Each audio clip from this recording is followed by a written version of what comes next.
Hi, I'm Jack Rowe, and I match energy. So how we gonna act today? Hi, I'm Sarah, and how do I top that? This is Rolling with the Rose.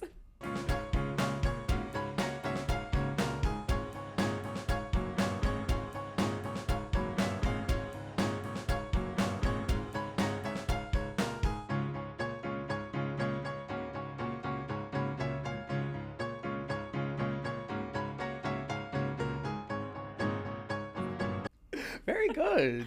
I just Oh, you were quick with that, girlfriend. I was. So I actually was walking around today, and it's amazing what you see when you just, take your head out of your phone or whatever, and like don't have AirPods on and just walk around and take it all in. And this lady was walking towards me and had a T-shirt on that said, "I match energy. So how we going out today?" I was like, "Okay, Queener, you just gave me my new tagline." No, honestly, those little taglines are everywhere around America if you actually keep your eyes peeled for them. Yeah, and like just on people's T-shirts or like on posters or anything. I love it. So Jack, we have had a quick turnaround from the last episode, so we need to recap what's been happening the last few days. The last few days, I've actually had a kind of chill couple of days. Yeah. For a change. Yeah, thank God, honestly, because I feel like when we were first starting this, which was still only so recently, it was so stressful at the beginning, and like now we've figured it out a bit more, and we're now kind of ahead, and we have like a system going, which is good. So I was actually able to just kind of chill out. Now I did edit, which will be episode 4. I edited that wrong and had to do it all over again. Oh, that is just the worst. It's like when you do your homework, you've done it all wrong and you have to start again, and all that time was wasted. Yeah, and like it pretty much was just wasted. Like I just did it wrong, which is so annoying. But I don't mind because I'm like listening to us talking, and it's actually funny, especially episode 4 is funny. I can't even imagine how much when you're editing it, like how many times you listen to us back and are like, do you ever listen back and go, Jesus, we talk some amount of shite? Oh, absolutely. Big time. Yep, that's my main takeaway. Yeah, that's my main takeaway. This should have been called Shite Talking with the Rose. And there's still potential for that. But no, I listen to it and I don't mind listening back to it. But love the sound of your own voice. I mean, yeah. Yeah, you know, what can I say? Yeah, because I said to him today when we were prepping for the show, I was kind of like, do you prepare things? And he's just like, no, I'm just funny on the spot. And I'm like, that's not true. She's a liar. It's true. No, it's not. She's a liar.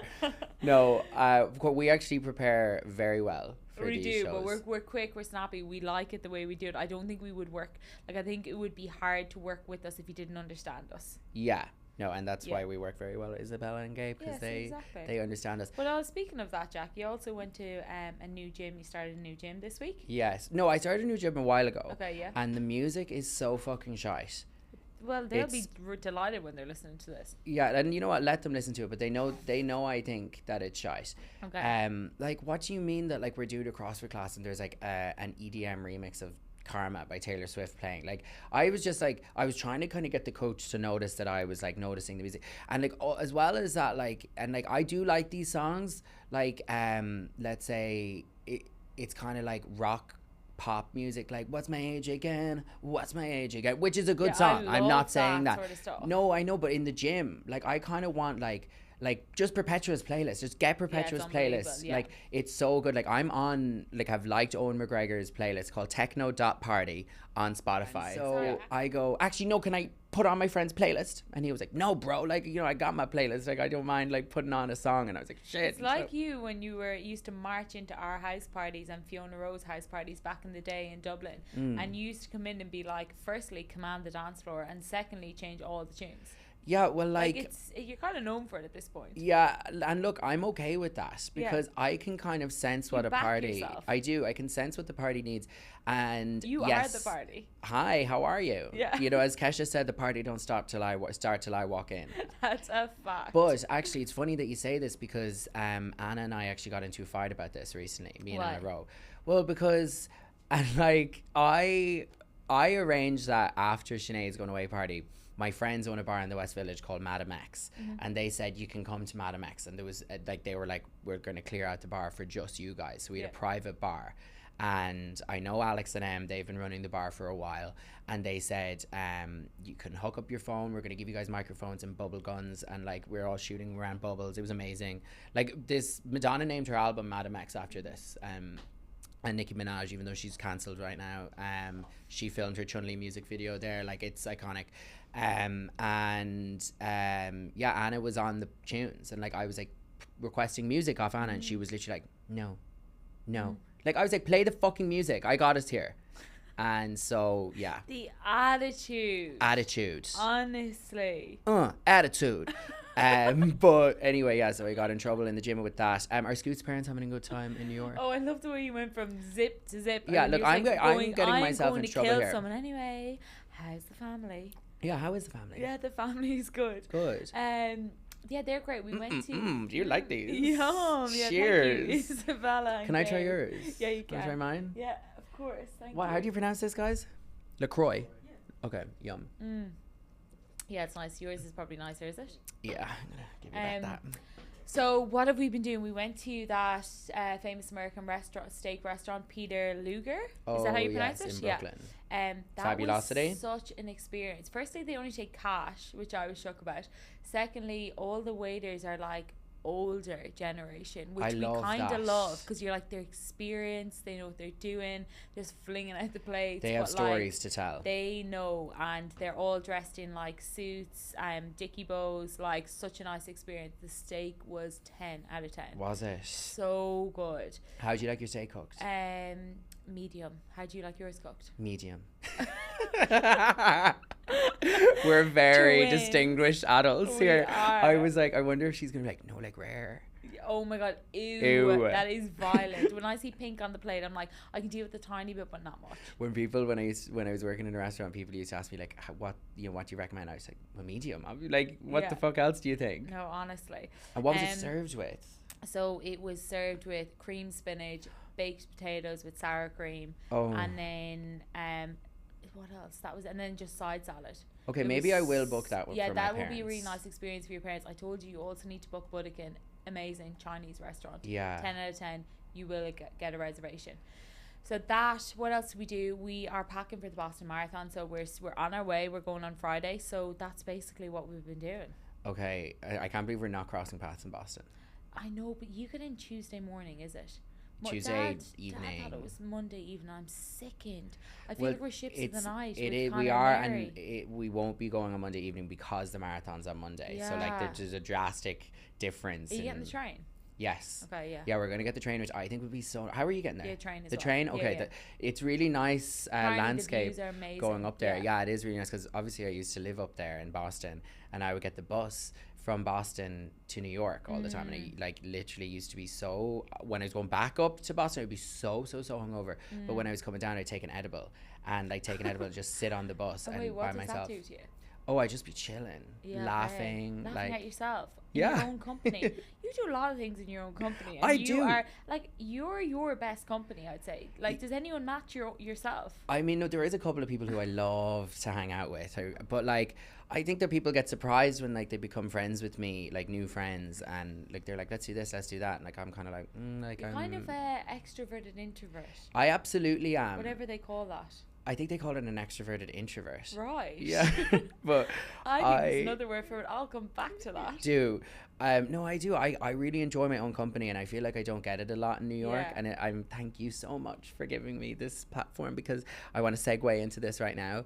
I feel in different places that I've lived in, like even in Dublin or in Ballina, like San Diego, wherever, like I actually like to spend a lot of time by myself, like, and I go for walks and whatever, and I'm like alone, and I really enjoy that, and I think it's a good time to explore the city when you're just walking around like doing laps or whatever, and I never do that here. No pressure, schedule. Like you're just enjoying, and it's a good time to listen to your audiobooks, your podcasts, like things like that, or listen to new music.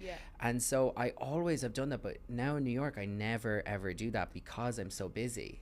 just don't have time. I don't have time, and I absolutely hate that.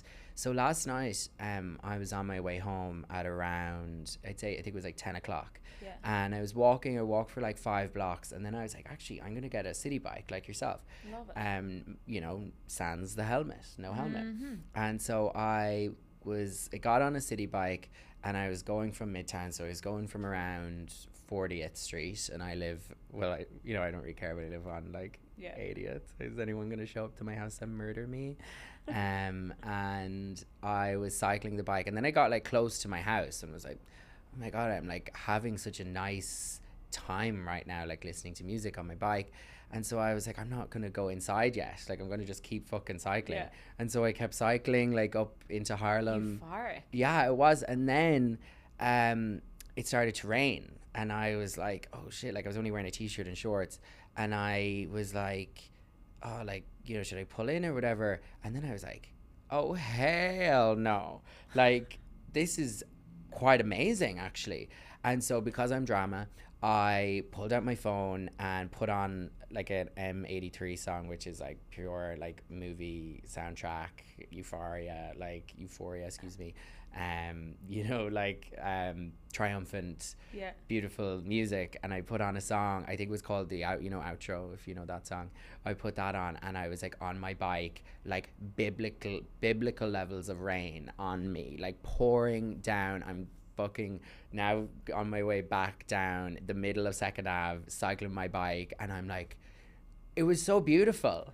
It was amazing, and I felt renewed and was like, wow, life is actually really amazing. Like, it's so weird when you get into those like philosophical states of mind, isn't it, when you're on your own and all these like pennies start to drop in your head and you're like, yeah, I am where I'm supposed to be, or like you get really deep about things. It can be really nice, it can be hard because you can confront things. I just think that sounds like a lovely moment. I just think it could have so easily have been the contrary, and like could have been something really negative where I pulled in on my bike and I'm like, when is this going to be over? Like, when is this shower going to be over? And I like totally embraced it, and it was like a crazy person in the middle of 2nd Avenue, not even on the bike lane, like on my bike, like like laughing going down the fucking avenue.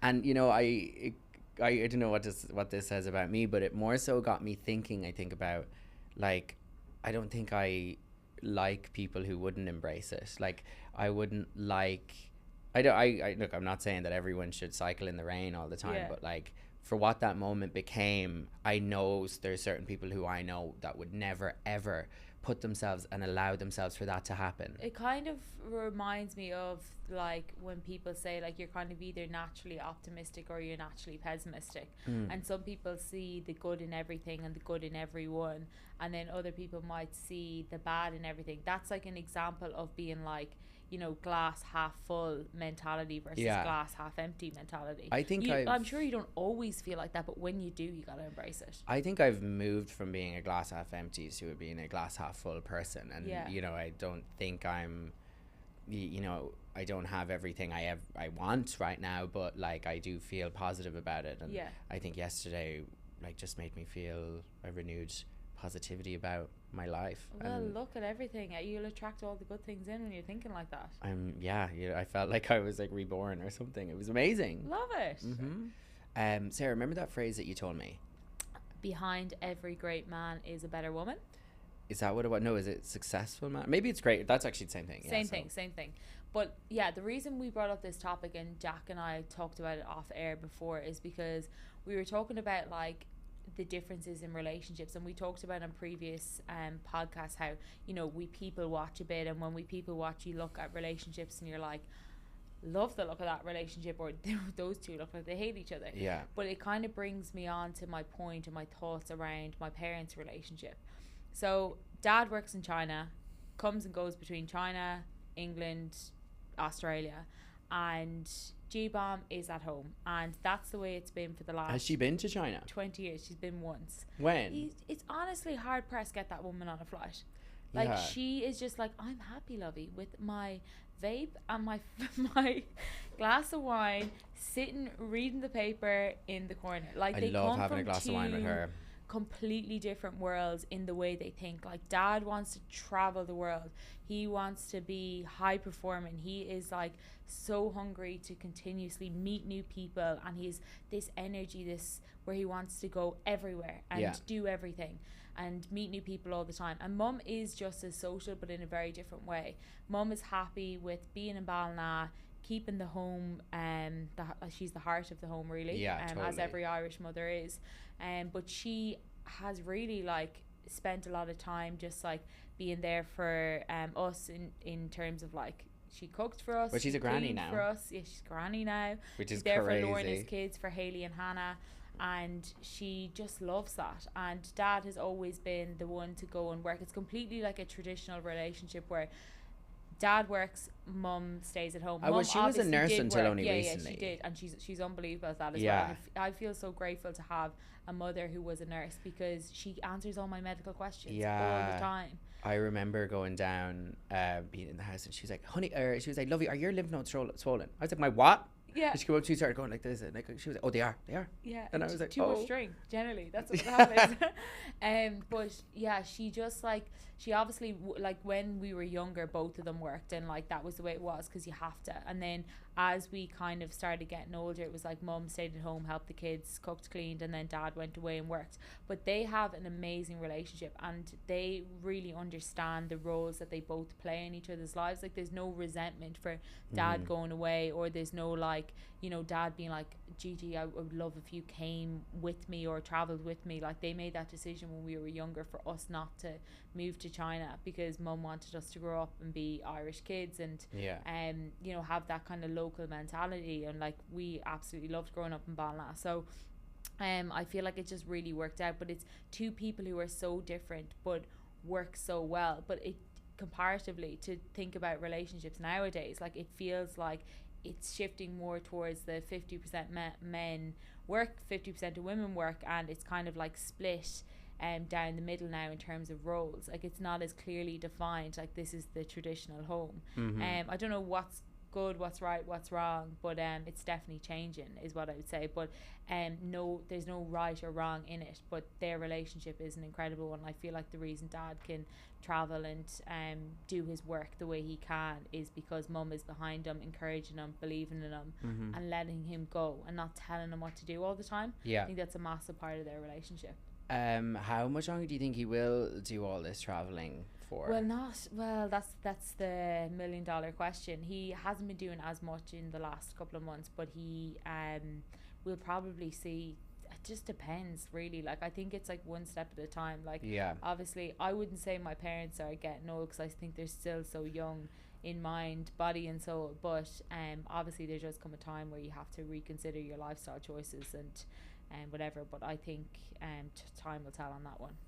I feel like that quote, behind every great man is an even better woman, it kind of is, it coming from, it is a positive thing, but it can also be seen as a negative thing as well, in that like kind of, I guess, younger relationships, men enter a relationship with a woman or whatever, and they help them to become a new and improved version of themselves. Like there's so many women that almost create who they become, and they make them a better man. They like house train them, they teach them all these things, and then that relationship can end, and then they move on being an even better version of themselves and get a new partner, and it's like, but this other woman taught them everything that they know. Do you know?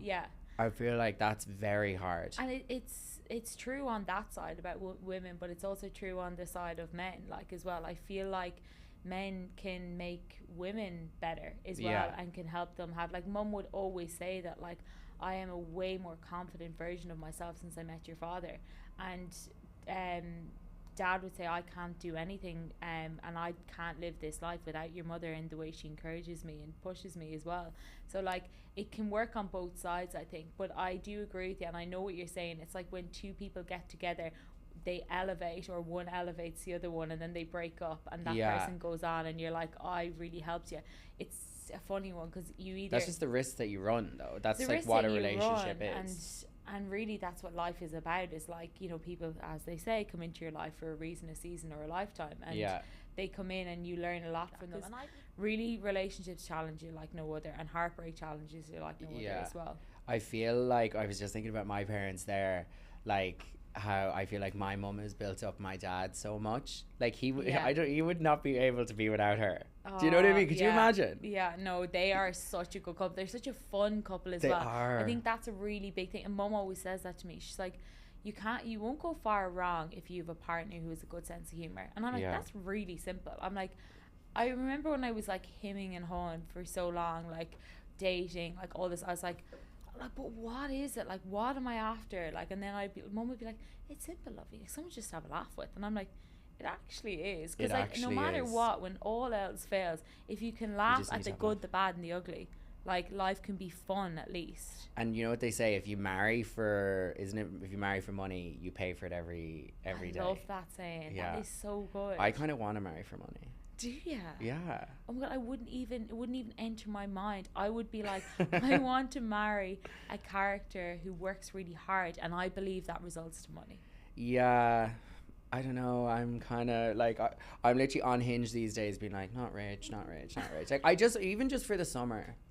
Just for the summer. Yeah, like, just like, you know, I want to go to like Nashville. Like, I want to go back to California. Like, I'm willing and you want someone to pay for it for you. See, absolutely. I couldn't accept it, Josh. Listen, Sarah, I've been just fucking working my ass off. I feel like for the last couple of years, I could just do with it, okay? So give me a break. Let's tie that one up with a bow. This is just like anyone who's got some coin and like wants to bring me away this summer, please hit me up and we'll say that you sponsored the episode and my life. Thank you so much. But no, I do think that Alan and Gráinne have a great relationship. Mum and Dad have a great relationship. We are surrounded by great relationships. We're lucky that way. You and Scoot have a great relationship. Yes, yeah. As we just spoke about, I have a great relationship with myself. Fiona and Craig have a great relationship. And I think we have grown up in a house where, like, we're very lucky. Like, we grew up around all these people who like are genuinely like really all in love with each other. Like, you know, Carl and Brenda are such a great couple. Suzanne and Richard are such a great Lauren couple. And Jamie, and like every Lauren couple and Jamie, has, Patrick and Hillary, John and Patricia. Gorgeous. Like, fabulous couple. But the only time that John and Patricia fought, do you know their one fight? No. Was when they went to mass. Tricia went and bought too many pairs of shoes. No, that wasn't a fight. This was the one time that he wouldn't talk to her. When they went to mass and he was driving a pink Mercedes and Patricia drove the Mercedes to mass and it was raining. She's got her hair done. And she parked right outside the church Right door. outside the door, that has really flown into what we do now as young adults. It's illegal carry on. Yeah. There's a lot of stories on this, Jack, that we actually can't speak about because they're illegal, because the roads are illegal. No, like there's things that I've actually ran past here and I'm like, I don't think we can say that, especially about parking cars or driving cars with boats attached for some reason. Some people like to do that. More on that soon. But Patricia parked at the front door of the church, and then so she could like run in, and then the priest was like, who parked the pink Mercedes at the front door, can you please come and move the car, please? And Patricia was like talking to Camilla or whoever and was having a great time, and John was like that's definitely my car, you know. And then Patricia wouldn't go out and wouldn't move it, and he had to get up like excuse me, sorry, come through, and like down the aisle, and like had to go out and move his car. So the absolute shame of that. Yeah, no, I know. Walk of shame. But he was a great man, and she's an amazing woman, and they were a great couple, and we've been lucky to grow around that. The last thing I'll say on this is the hardest thing and the best thing about being surrounded by great relationships is your own expectations and standards around relationships is you don't tolerate any shit, because you're like, I know what a good one looks like, and so I feel like my whole life I've been like, nah, sorry, but like it's not that you want the relationship that your parents were, but you do want elements of it. You see it, and then you see that so many times in people. They're with someone and you're like, that's kind of like your parents' relationship. But yeah, that's cute.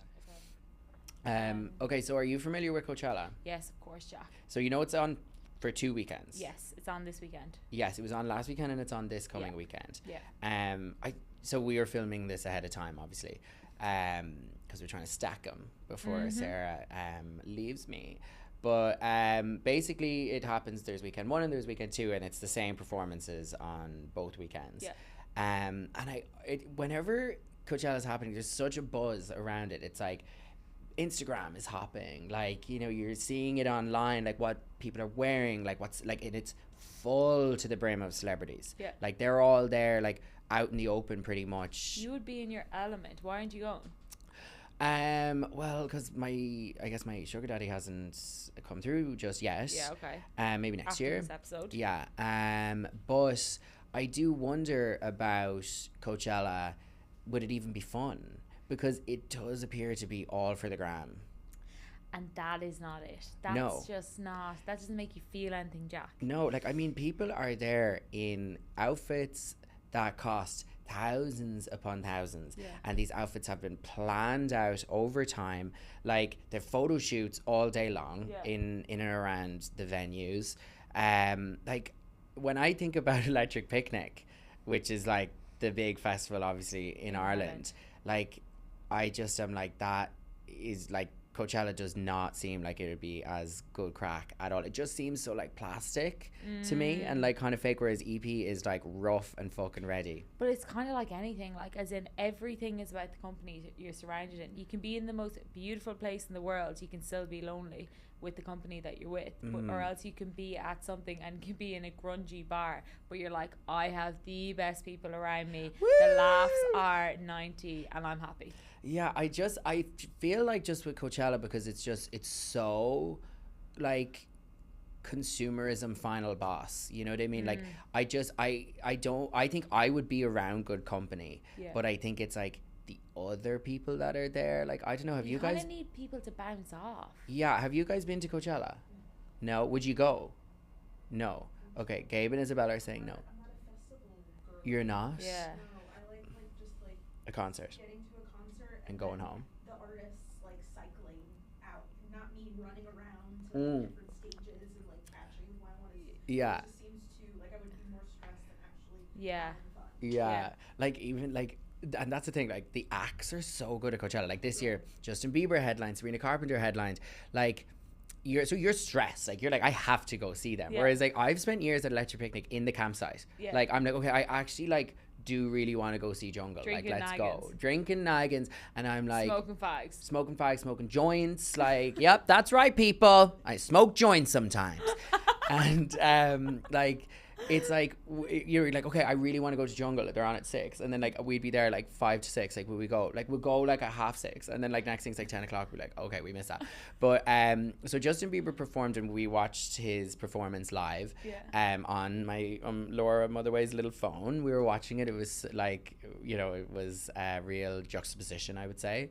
And he basically go from like using the best English ever to talking about cigarettes and joints. Like, you're just such a contradiction in general. Is that a good thing or a bad thing? It's extremely entertaining to listen to, but sometimes I listen to you, I'm like, you're poetic, and then you're like, give me a joint. Like, it's like it just goes from one extreme to the other. Sorry, Roisin Daly actually wrote to me saying she loves when the Ballina comes out, because when I was talking about eggs recently, Ballina people are hilarious. No, they are. Anyway, when I was talking about eggs recently, I was like, no, Butte, it is stink, but it's proteinaceous. Like, how is that even a sentence? But Justin Bieber's performance was, he basically came up on stage with a MacBook, and his screen was sharing behind him, and he was going on Spotify and be like, oh, remember this song? He was like hitting into it, and like, I thought it was cool, like, because he has so many hits that he can do that. Now, I would imagine it was rehearsed to a T. Like, how are the band going to be able to know? Like, that's my personal opinion. We'll see in weekend 2 if he does the same thing again. Then you'll know. I personally think that it was rehearsed. They probably knew it was coming next. Like, Kid Leroy came out, like, you know, so they had to know when these things happen. There's so many moving parts. But I thought it was a really nice idea. Sabrina Carpenter performed on the Saturday, and her set was amazing. She like made it like this whole like Sabrina Wood thing, and it was like a Hollywood film, and she drove away from the set in this like vintage car, and it was like the camera work was so good. And she came out and said that, and I love her, by the way. Do you like her? Yeah, I do. Queen. Yeah. Like, her music is so fun. I love her. Oh my God. Like, she's a pop star down, honey. Okay. And she said, okay, yeah, I like Justin's performance, but if I did that, I would be crucified. Which is true, because female performers get so much more scrutiny on their performance than the male performance do. That's always been the case. So I don't know what you think about that, and I thought maybe you could relate to sport. Yeah. Well, I think yes, I would agree with that point. I am of the opinion that, you know, two heads are better than one. So I'm like, I just think that like men and women can work well together to get a better outcome for each other. So it's just about like, you know, they normally say females support females. I'm like, females support males, males support females. Like, we don't need to pigeonhole it all. Yeah, no. And you know what? I fucking agree with that too. Yeah. I actually do. And you don't have to be one way or the other way. Yeah, because I think about that in sport, and I think about Collingwood. Can I say that as a man? Yeah. Yeah, you can say what you want, Jack. This is your podcast. But you could get deleted, but whatever. No, it's called cancelled. Cancelled. Deleted. Jen always says, I'm going to delete you out of my life. So that's where that came from. So, like, I think in sport, when think about Collingwood, the clubs I play for in Australia, I like the men's team are in there, the women's team are in there. We, you know, share the same facilities. We cross paths all the time. We cross paths with the coaches and stuff. And I'm like, we could create this barrier if we wanted, and the barrier could be the men against the women or the women against the men, but we decide not to. Yeah. And you decide to collaborate and be like, how can we learn from the men? How can the men learn from the women? Because we both bring very different things to the table. Like, you know, a female environment is different to a male environment, no matter what way you look at it. Like, there's different emotions, different feelings, different reactions to things, as there is in any work environment. So instead of that, I'm like, I always try to be really curious about like what the men might be feeling, and then also knowing, as Dad always says to me, if you can understand the room, you can do anything. So he's like, get to know the people in your environment and get to know them really well and understand your whole environment. And it's the same thing when you look at a work environment. I'm like, if you can become close and start to like connect with the people in your workplace, you start to understand the kind of cultural norms and stuff. So I feel like it is whatever you think you want it to be. You can create that kind of narrative, or you can roll in and actually collaborate, if that makes sense. Yeah, no, I get you. And I think in terms of like being in like your shoes, like that's a really, really great approach to it. Do you feel that like, and you know what, probably not, because like I feel like everyone in sport is scrutinized to a certain extent. So men in sports actually probably are scrutinized as much as women. Yeah, well, because like at the moment, let's be real, they have a bigger audience, so therefore they've more eyes on the game. Well, so does that relate to that then? Do you think like how does, like, maybe that's a separate topic, like how does that make you feel? What, in terms of what them? You're saying that they have a bigger audience. Yeah, just the nature of the fact that their game has been around longer. It's been around for something. It pisses me off. Years.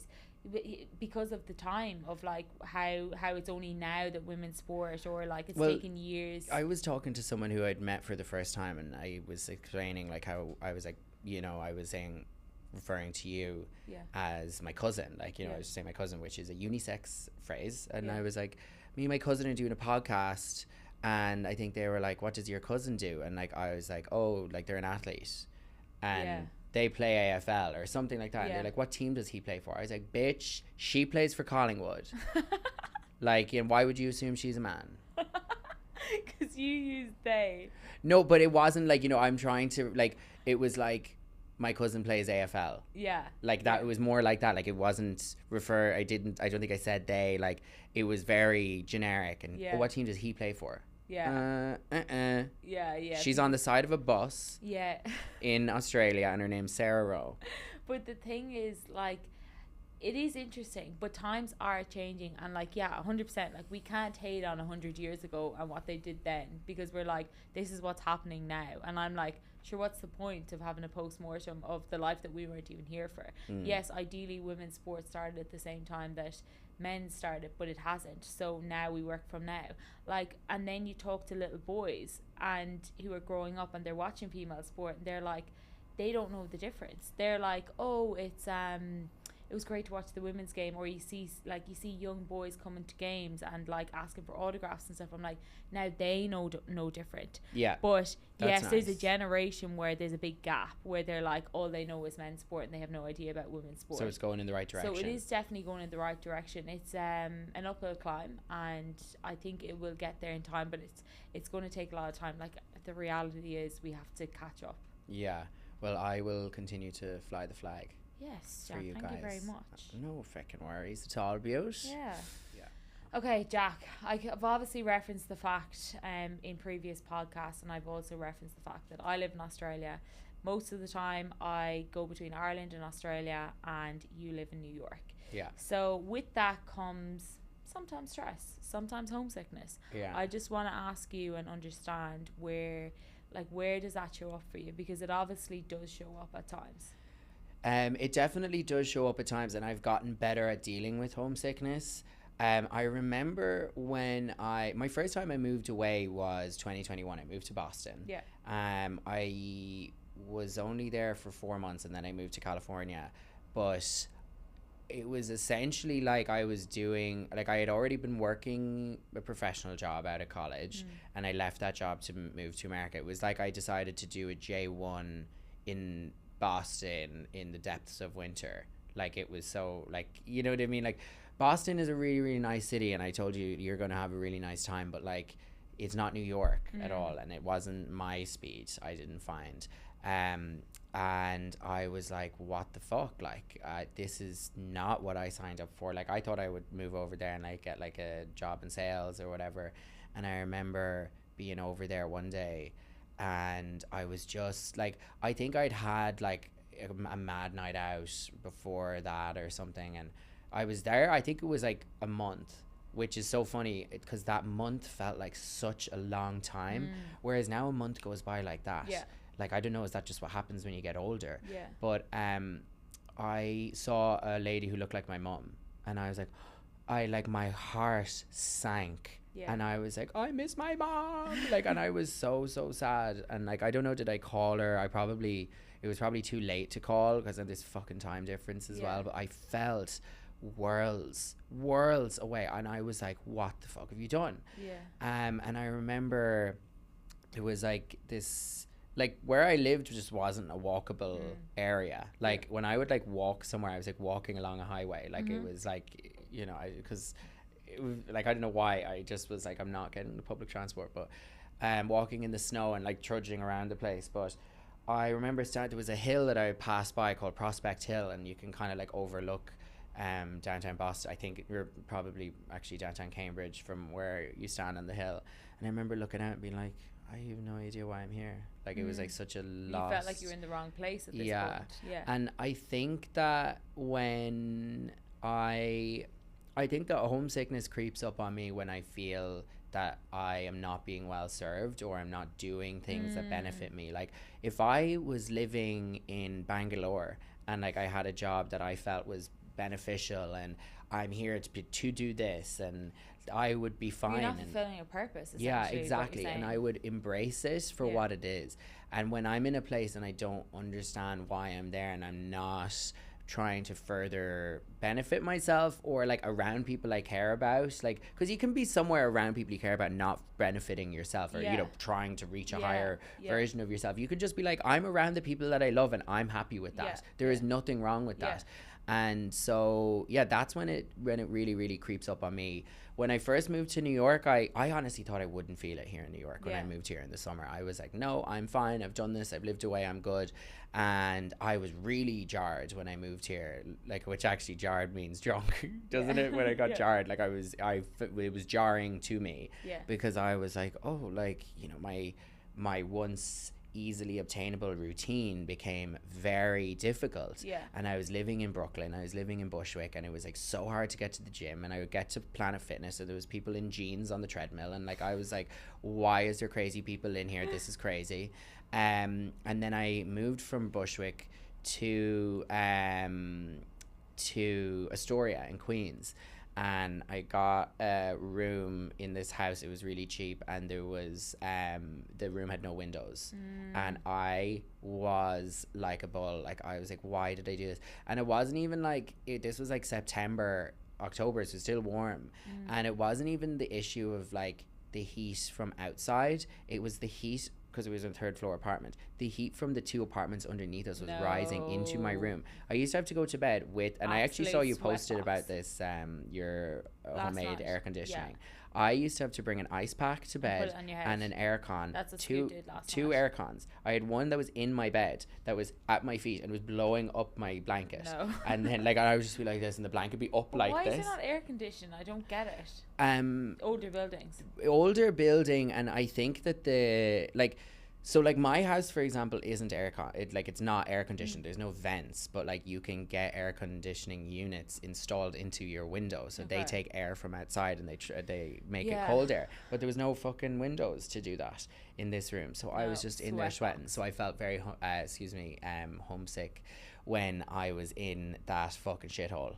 And then I moved, and like now it's much better. But do you experience that? Yeah, it's as someone who has lived away for so long years. Yeah, and that's the scary part, isn't it? You've lived away for so long that like half my life is in Ireland, half my life is in Australia, and the most important thing to me is my family, and they're in Ireland. So that's what kind of gets at you. It tears your heart at times, where you're like, why am I away from the people and the thing that I love the most? And it hurts you in a subtle way. But then the other part, and there's a guilt attached to that, but there's another part of you that's like, there's a big life out there, there's a big world out there, I want to explore and I want to do all these things. But the way I would say homesickness creeps up for me is obviously like the environment of sport can be challenging, and you can go through the depths, as I spoke about in the previous podcast, when you're not performing well, when you don't feel you're on the right trajectory, when you don't feel like you're serving your passions or your purpose. Or the other part is cultural differences, and you don't feel like you're truly understood in an environment, or that, you know, the people around you have your back, or that, you know, are your friends, you're in a good spot with your friends, do you have a good circle, do you have a good community? I do have all those things, but I do think at times throughout my journey in Australia I have struggled with a couple of those things, because naturally, like, you know, you go to a different country, they do things differently, you don't really know why. Is there a big culture shock when you get to Australia? There is. It's just subtly things, you know. In Ireland, I feel like nothing's really ever left unsaid. Like, things are kind of like, they brew and then they boil, and then people say things straight out, and they might say it with a humorous jest, but you kind of know it's like point taken. Like, it's like mum and dad might joke about something, but I know what they mean. They're like, there's a deeper meaning to what the Irish people's jokes often. And like, while sometimes it can be taken as a dig, other times you're like, that was a really nice subtle way, as dad says, of getting in a dig. And I hear you, and I'm taking it on board. Point noted. So I feel like sometimes I would find like, in my head, I'd be in environments in Australia where I'm like, that needs to be said. And things are swept under the rug in Australia. Sometimes I feel that. Oh, interesting. And it's not like I was kind of more so thinking about like supermarkets and stuff when I asked that. Yeah, well, sorry, that too, as in like, people walk around on their feet. Oh, they do walk around their feet. Ruby used to do that all the time, and I was like, what are you doing? Like, you could not do that in Ireland without someone thinking. I used to do it in California. Did you? But well, like, that's if you're by the beach. If you're in a beach, like the beach is within eyesight. Yeah. Like, people do it then, but like, do people do it in the city? Yeah, they do. Yeah, they don't care. It's like whenever. But I think that there's quite a few subtle undertones of cultural differences. That's what I struggled with as a young girl, because I didn't understand it. I was just a young girl, a baby girl when I moved over. Yeah. But I think now I have a better understanding of it, and now I'm like, I'm like, Irish people are definitely not perfect. Neither are Australians, but the mix of both is probably somewhere where it's good. And maybe just to like soft launch this for some of our Australian followers, do you think that Jack Rowe would get on well living in Australia? Jack, I'd say the Australian followers are loving Jack Rowe. No, but would I like to live there? Would I get on well there? I think you would. I think you'd really enjoy the health and fitness side of things. I think there'd be a few parts of it. It mightn't be busy enough for you. Right. It is busy, but I feel like in comparison to New York, like the pace is not as quickly. But I like the option of going, you can go really fast in Australia, or you can slow down. Like I feel like in New York you kind of have no option but to go fast is what I feel. Yeah, I saw a meme and I couldn't stop laughing. It's actually Sabrina the Teenage Witch in the picture, and it's like load of people are handing her apple pies, and someone tweeted it being like New York summer, and it's like she's like this like she doesn't know which one to eat, because it's like, you know, it's like drinks with friends, like, or like, you know, going out tonight, or like, you know, it's like all like everything happens at once, and you're like, oh, I don't know what to do. It's like Fiona Hart's life, like that's Fiona Hart all over. Where should I go next? Okay, so I think homesickness is genuinely one of the worst feelings, and I personally cannot understand how, or wouldn't be able, I don't know how I would feel being in Australia and being genuinely that far away. So far. Like I would be like, oh, like I would kind of have a heart attack. But what that made me think about was that time during COVID when like you were locked in a hotel room, they threw away the key. Yes, that was a bizarre time. But that's the thing, like it honestly is an undertone. What I would say last thing about actually the homesickness thing is it creeps up on you, and it's like all of a sudden you hate your job, and then you're like, why do I hate my job? I don't hate my job, I just miss my family. I need the comfort and I need to talk to them. Or you're sitting in a space of worry where you're like, what if something happened to my family? And as G-Bomb always says to me, Sarah, worry is a wasted energy. Worry when you have to. You don't need to worry right now. And I'm like, fact. But anyway, when I was throughout COVID, I did 2 sets of 2 weeks in a hotel room, and I was turning the lights out, and I was trying to eat well. So I was like, you know, doing my supermarket shop every day. I was ordering brunch in. I was putting out shout outs on Instagram being like, who wants to order me Uber Eats today and surprise me with something amazing? And there was people from all over the place. Mayo GA doctor was sent me a fruit hamper. I was Melbourne. like, I love this. Yeah, that's so funny. So I found myself being on my phone a lot, training, and weirdly enjoying the space and time to myself. But I did ring my father at one point, and I was like, I want to do this, I want to do that, I want to do this. And he was just like, Sarah, you have lost your mind. Like I had gone into 2 weeks in the hotel. I was setting up 5 businesses in there. Yeah, like I was busy in my mind. Like I was like, I remember someone text me saying, can I have a call with you? I said, you don't have time. Like I had so much time. I had 2 full weeks to myself, and that was my excuse that I came up with. I obviously didn't want to talk to the person. I don't have time.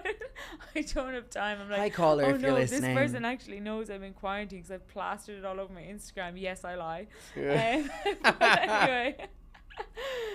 Oh my god, I would have gone absolutely mental. But like, if I was in that hotel room and I was homesick, like I literally would have been like, oh no, like help me. Like you would have had everyone plagued on your phone. Like you're already good with keeping up with people. Can you imagine how much you would have been texting and ringing people?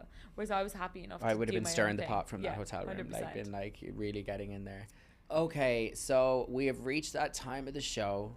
We have talked for too long yet again. Like there's a clock over there. We could go for 2 hours, Jack. No worries. But there was one point, I think I'm just a bit confused because we started this at past rather than on the hour. Yeah. So I think that I was a little bit thrown off with that but I looked over there and I swear to God we had like 30 minutes left. Now we have 10 minutes left. So that means that segment 4 has been pushed into next week. That's okay. It's like we constantly have something that's been pushed out. Yeah. But Jesus, you'd rather that than being stuck for conversation. Yeah. No fear here. Like we have a topic bank that we put in things that we want to speak about at some point. We just never use it. Like we just like always just like have enough to talk about. So anyway, we have reached the Young Hoe Rowe Behaviour.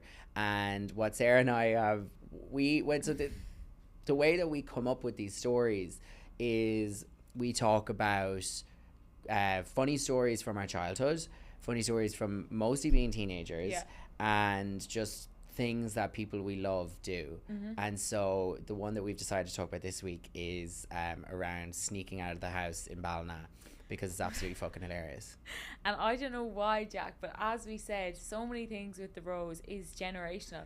Like it's like Fiona does it, Lorna does it. Lorna was a saint, and this is the thing about the eldest child. They make one mistake and they are penalised and punished. Yeah. The middle child then kind of is generally the wild one and kind of gets away with it, and the youngest child is generally the angel. Who's doing everything wrong but not getting caught. And that is the way it went in our house. Poor Lorna got the harsh end of the stick. That was when Mum was at her strictest. But she did do a couple of things. I'll never forget the time she found the pill in Lorna's bag.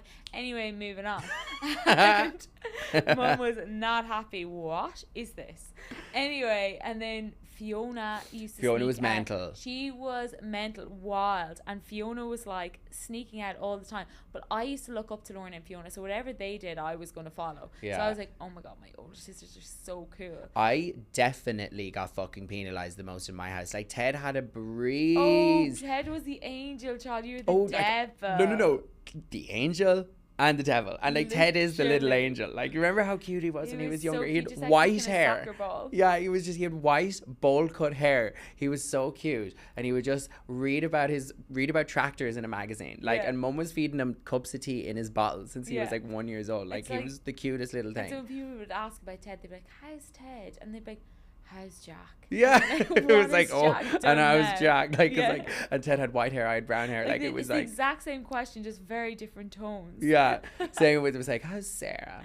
How's Fiona? Yeah, how's Fiona? I remember running into Fiona in Ballina. Like, now I thought she was the coolest fucking queen in the universe. Cool. And she was. Yeah. But I remember running into her. She did get caught drinking when she was 14 anyway. It was like the last day of 6th class. I ran into her and Kim. Yeah. Ran into Fiona and Kim, and I heard them before I saw them, naturally. And Fiona was wearing like this beautiful red hoodie and these gorgeous Canterbury tracksuit bottoms. I thought you were going to tell me that she was wearing those string pants. Remember those string pants that you could get in A-Look that had the strings coming off them? Oh no, the combats. She used to wear them. She used to wear them. I used to wear them too. And as you said, she was wearing the Canterburys with pumps.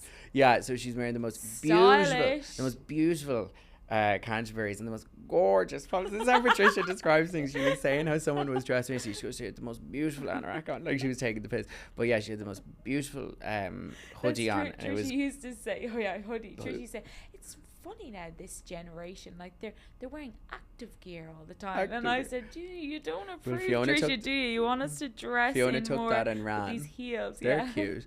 But she had, that Nokia flip-up phone, the white one with the red on the side, and she was like blasting like, be my bad boy, be my man, be my weekend, love a Cascada, bad boy.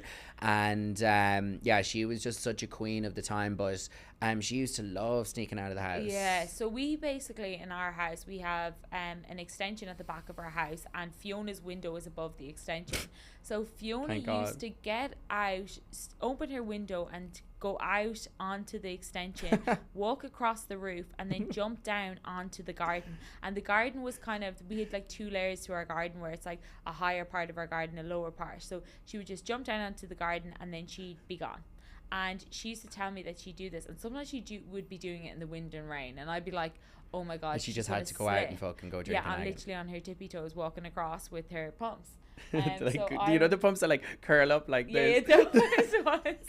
I haven't seen them in years. Like gold pair. Yeah, just like yeah.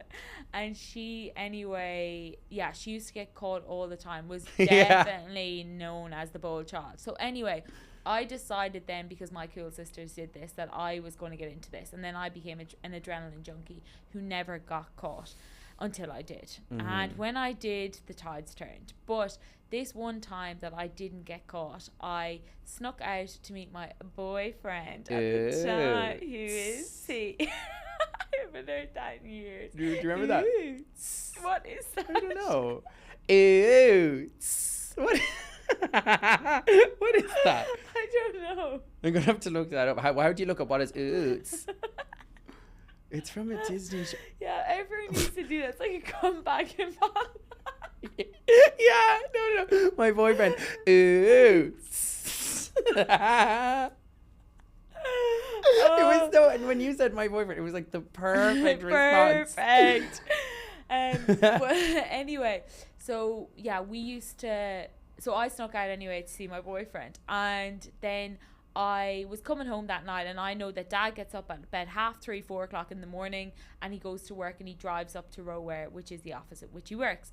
And there's a one-way system from our house to Roware, and you should take a right when you come to the end of the hill. And I know that Dad always breaks that. Takes a left. So he comes up the one-way street, and I'm cycling his bike hood up, Pacers hoodie on me, basketball, and the most beautiful hoodie. I'm cycling really fast, and I'm like, oh my god, that's sad. Here are the lights. So I drop the bike and I hop. Oh, say this is the wall. I hop straight over the wall and I sit underneath the wall.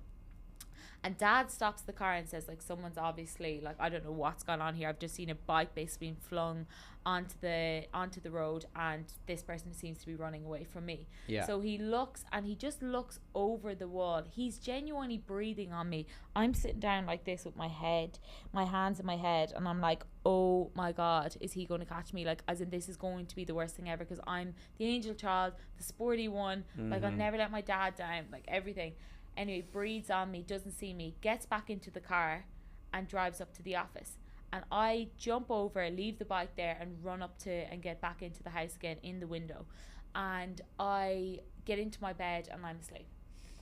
Anyway, 5 minutes later, I hear Dad's car coming back in, and he comes in and he checks in on all the girls, and I'm fast asleep. Oh my god. And that's fine. So Dad says nothing. The next morning we get into the kitchen and we're having breakfast, and Dad goes, girls, the weirdest thing happened to me last night. He said, I was driving to work and I saw this person jumped off the bike, and then I realized it was my bike. Jumped off the bike when they saw me coming. And then he goes, Lorna, was it you? And she's like, no, Dad. Fiona, was it you? Never even asked me. Never even asked you. Was it his little precious princess? Oh so my god, I got away unscathed until years later, on my 21st birthday, when I was going for dinner with Mum and Dad, I said, I have a confession to make. That was me. I love making those confessions to my parents. I've had so many, because I used to do the same scaling my roof, because my room is on the extension in my house, but your garden meets your roof almost. How do you get down? Oh my god, like I have Scale to the house. No, I have to jump from the house to the garage.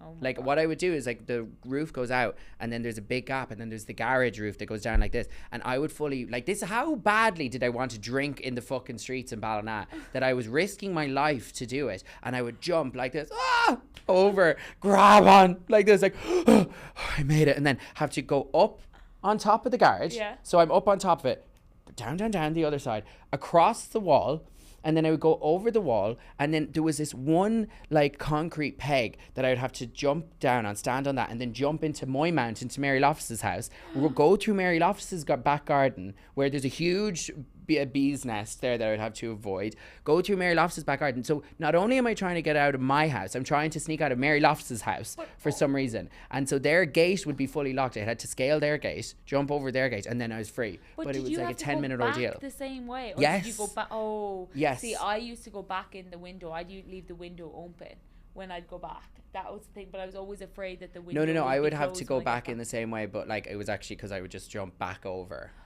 Yeah, pain in Dole. And here we are. We are at time. And time is up. God. We've got too long. Maybe we should do 2-hour podcasts, people. Oh my God, will people listen? I'd Well, say Sarah, they're sick of us. grab your little thing that I've bought you for Thank our you. finale. Yep. Suzanne. And shout out to Suzanne Rowe yet again. For our favorite song ever. 3, 2, 1. We hope you liked our show. Oh, a bit of a delayed reaction there. Thank you. Okay, can I get you to take a photo again as well?